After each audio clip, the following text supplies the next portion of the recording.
The Naked DJs podcast. Are they really naked? We know they expose themselves every day just so they can bring you the best of music. They like to stick it out there for everyone to hear.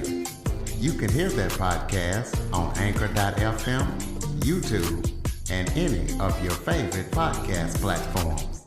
Welcome to the Living the Dream podcast with Curveball. If you believe, you can achieve.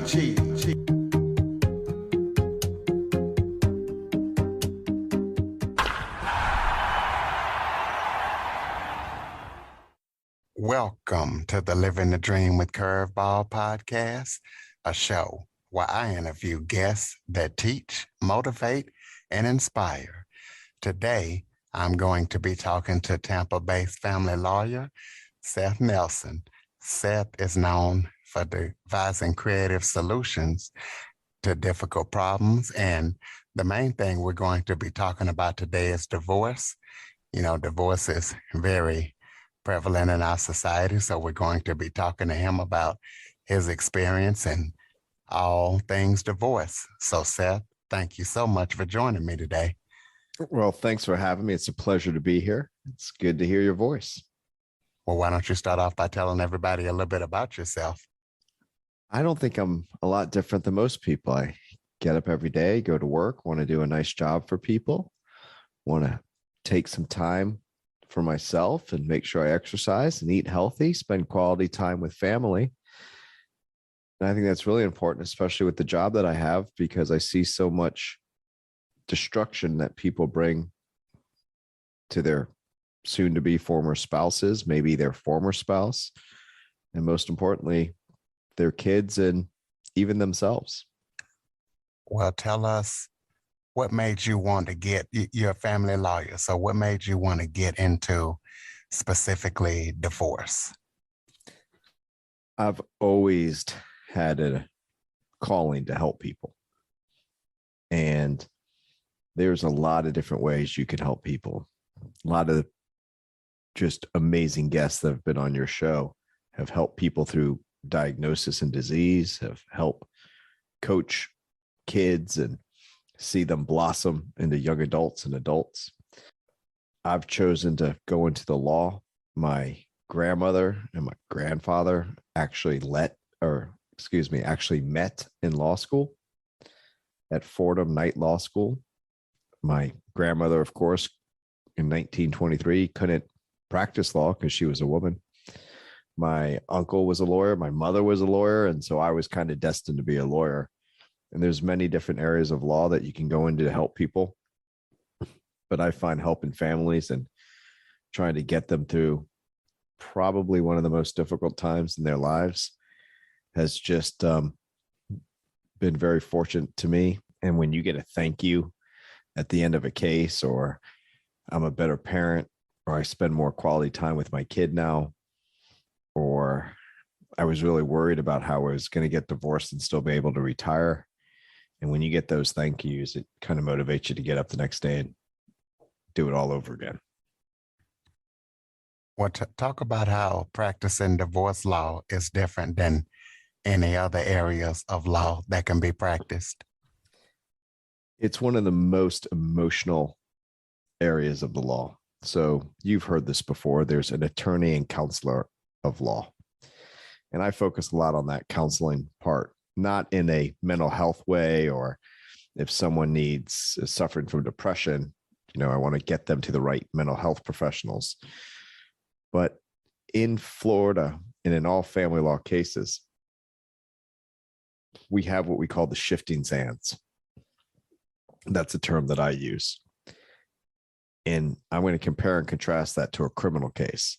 In a criminal case, there's one question. What happened on the date in question? Was there a crime committed or not? It's all happened in the past. In a divorce case, the facts are always developing right up until trial, or right up until the case hopefully resolves without trial. So a client might call me and say, my ex or my soon-to-be ex or my spouse is doing this with the children. What should I do? And I can help counsel them. to say, well, is this what level problem is this? What's our goals? What are our outcomes? What are we trying to achieve here? What's the best way to handle this situation? What are the different ways to handle this situation? Maybe we're picking, there's only bad things going on here. Let's pick the best of the bad group, right?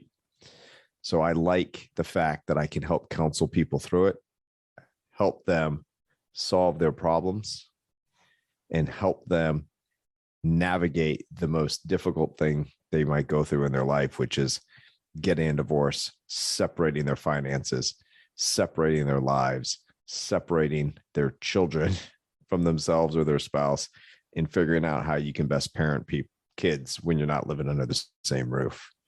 And I just find that very challenging. I find it very rewarding.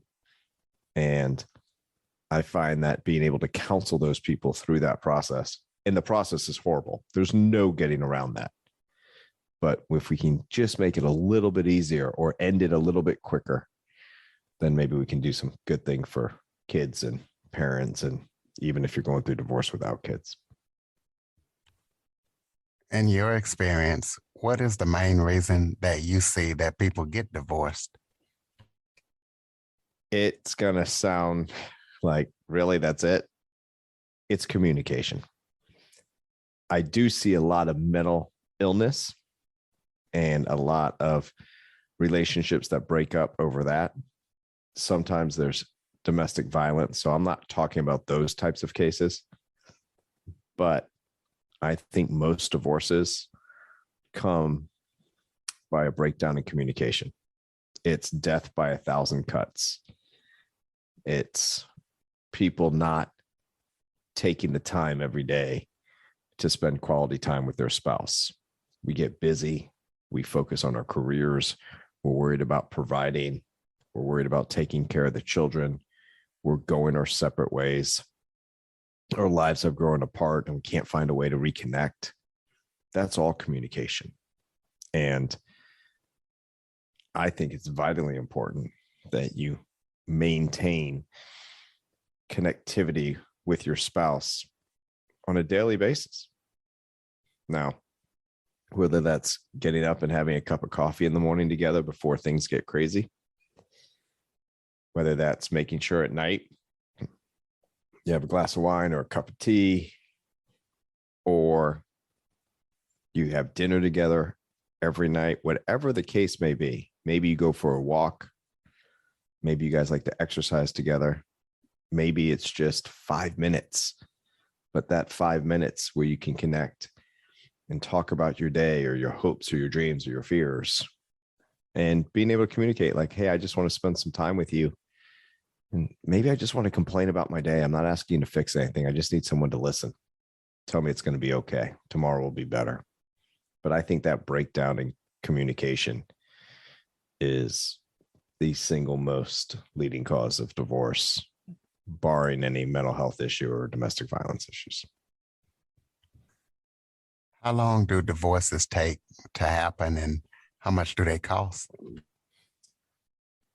The average divorce time in my practice area is 6 months to 18 months. I know that's a wide range. And the reason it's a wide range is because you never know how many issues there are going to be resolved. If I have to go to a trial and I have to deal with a parenting plan, custody, visitation, division of assets, equitable distribution, alimony, how much money is one spouse going to pay the other spouse after their divorce and for how long? How much is child support going to cost? How about who pays for the whole litigation process and attorney's fees?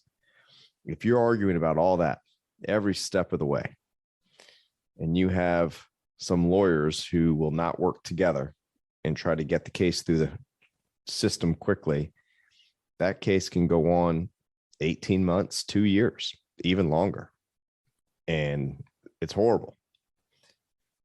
And to answer your question about how much, cases like that can cost tens of thousands of dollars.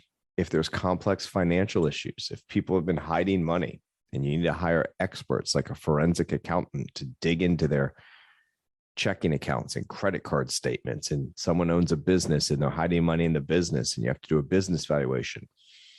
These cases, not all to the lawyers, but to the other experts involved, could cost hundreds of thousands of dollars. If you're hiring child custody evaluators, guardian ad litems, going to mediation, hiring a mediator more than once. If you have to have supervised visitation and you have to pay people to watch your kids, there's all these added expenses. I've also had cases that I've gotten wrapped up for a few grand. People agreed. We got a parenting plan drafted, signed. We got a marital settlement agreement, divided the assets, talked about what we were doing about alimony, figured out the child support, all wrapped up. Nice little bow on it. Went to one hearing in front of a judge, took 5 minutes, uncontested, said, Judge, we worked everything out. Paperwork's all in order and we've gotten it done. So I know that's a wide range. And a lot of that has to do with how much fighting there is between the parties and how much the lawyers can work together to solve problems, as opposed to going to an adversarial system, which is our court system. Well, speaking of kids and money and all that type of stuff, how do the courts divide up custody and visitation and assets and debts? What is the process of determining all that? There's a lot to unpack in that great question, yours. First off, every jurisdiction, every state is different. So you've got listeners all over. So you need to check with your local jurisdiction. In Florida, and this is the general concept around the country, but there's nuances in all of it. In Florida, you don't have custody and visitation. We call it time sharing. Where do the children spend their time? And to have that, you need to have a parenting plan. So if you think of the word peace, PEACE, those are those 5 issues, which you've basically just asked about. There's a parenting plan. There's 20 different items, factors that the judge will consider in determining a parenting plan. Anything from which parent is most likely to work with the other parent and be flexible where needed. Is there any drug or alcohol problems we need to know about? Are you involving the children in the litigation? Which parent traditionally held what role? But can the other parent do those roles? Because it's not just about, well, I've always done it. Well, you had a family dynamic where you had some roles, your spouse had others, and now that's changing. Is there any domestic violence? Is there any domestic violence in front of the children? So there's what's the school and community record of the children?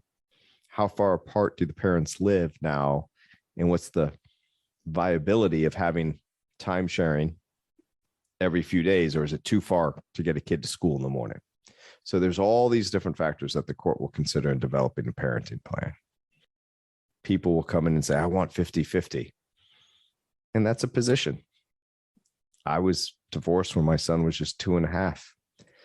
I didn't fight for, nor did I have a 50-50 time sharing. If you put it on paper, I had him 42% of the time. I've never looked at my son and thought of him as a percentage of time. I want to spend the quality time.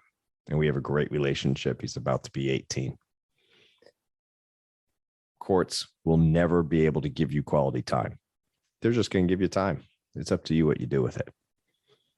And then when you divide the assets, that's called equitable distribution. You get a list of the assets. You get a list of the debts.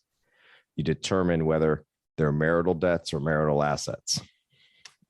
If I took out law school loans before I was married, and I still have those loans when I'm married, those were my debts before marriage. So when we get divorced, my spouse doesn't have to pay for half my debts that I took on before marriage. I'm responsible for those.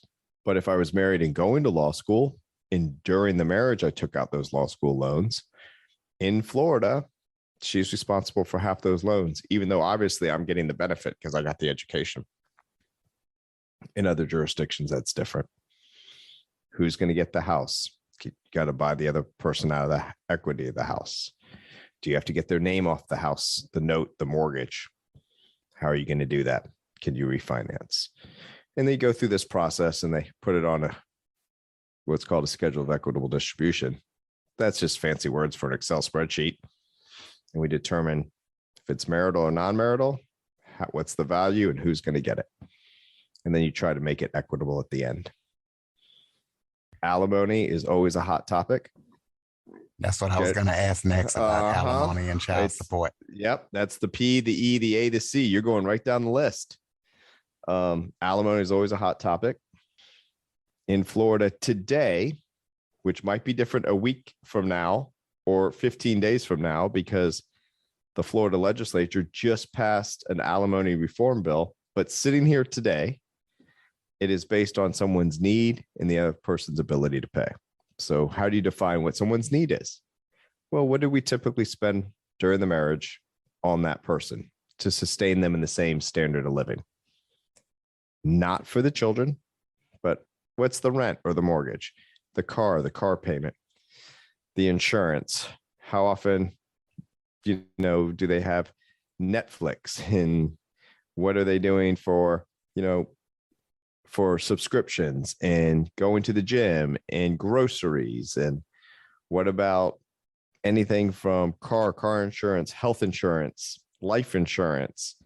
Do you have homeowners insurance, taxes on your house? You just go on and on and on. It's a very exhaustive list. How much do they spend getting their hair done? How much for grooming? How much for gifts?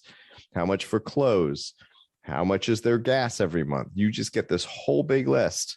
I call it the overall need. And then you look at what they earn or could earn. You subtract it.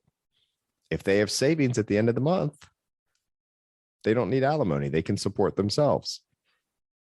If they're short every month, let's say they're short by $3,000, well, now we have an alimony need. Then you do the same analysis for the other spouse and see if they have the ability to pay that hypothetical $3,000. It's different in every state. The concepts are generally the same. It's a lot of math. I'm a numbers guy. I like that, but it's always hotly contested. And child support gets a little easier because there's a mathematical formula in Florida. And so once you start plugging in the numbers to the formula, then it spits out a number. But those inputs, those numbers we have to plug in, that's where people start to argue.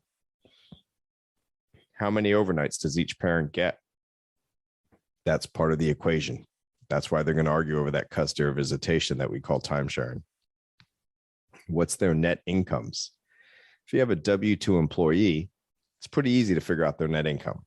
If you got someone that owns a business, it can get a little more tricky. If you've got someone that gets stock options, how do we judge those? Are they income or are they not? How do you allocate it? So it can get very complicated very quickly. Who pays the kids' health insurance? What's your health insurance? But you plug it all in. It's a mathematical formula. It spits out a number.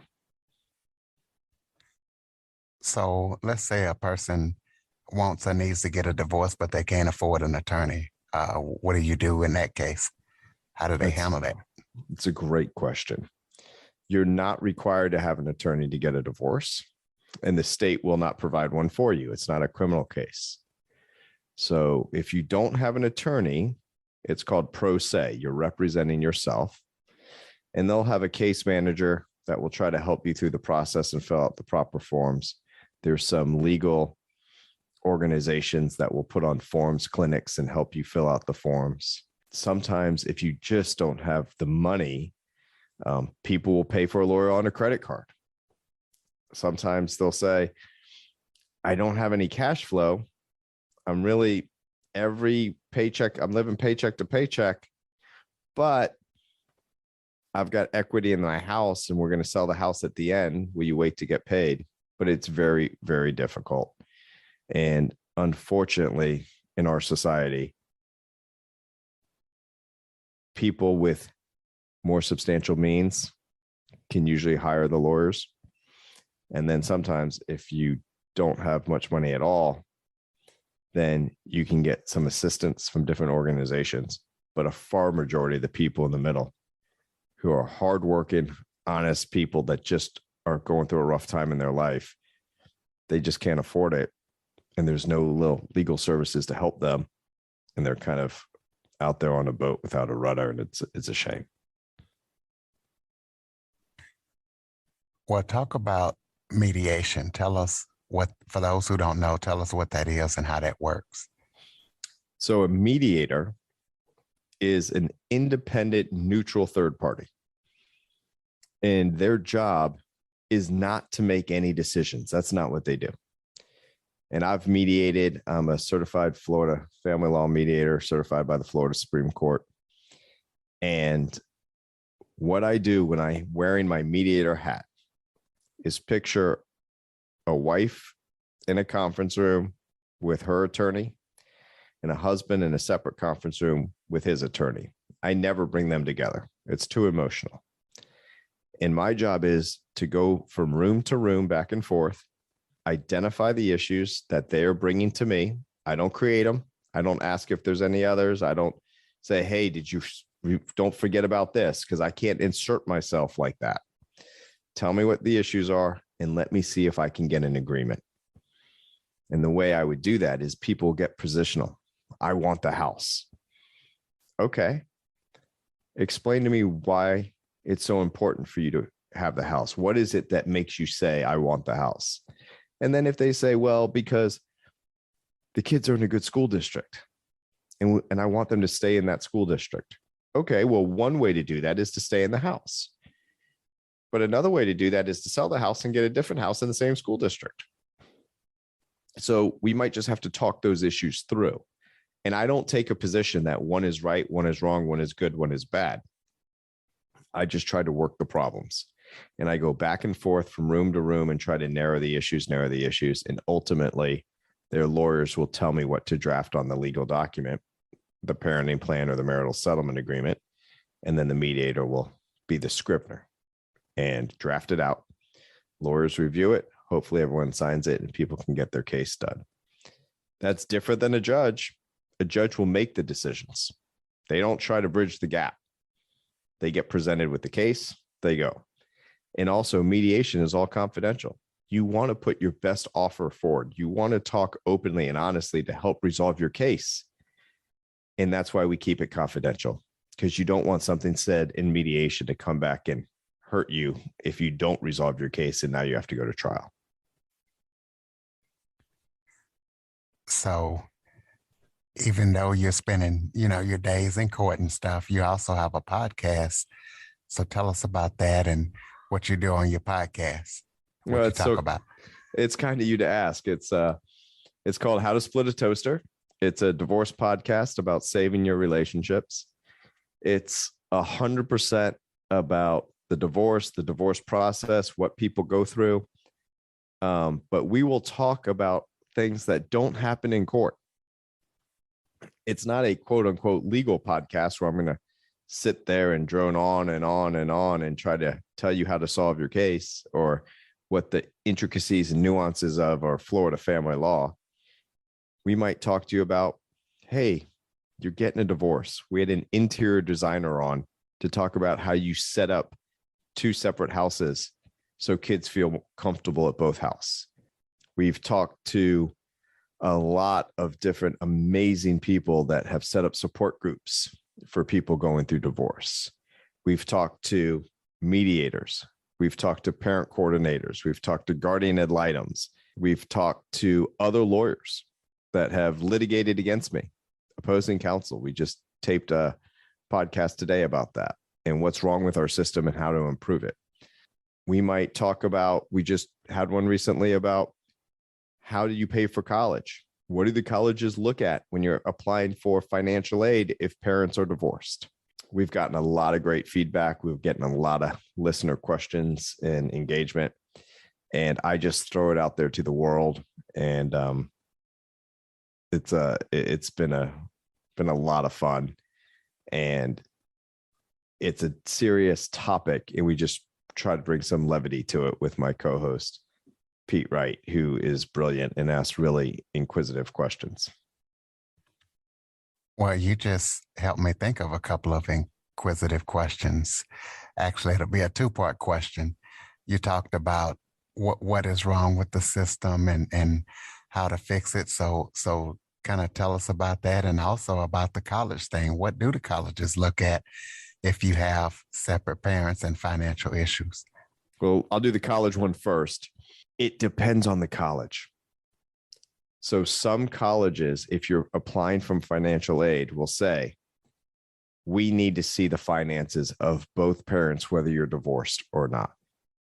And if you're divorced and one parent won't give it, the college can't make them do that. But the college is not then required to give that student financial aid.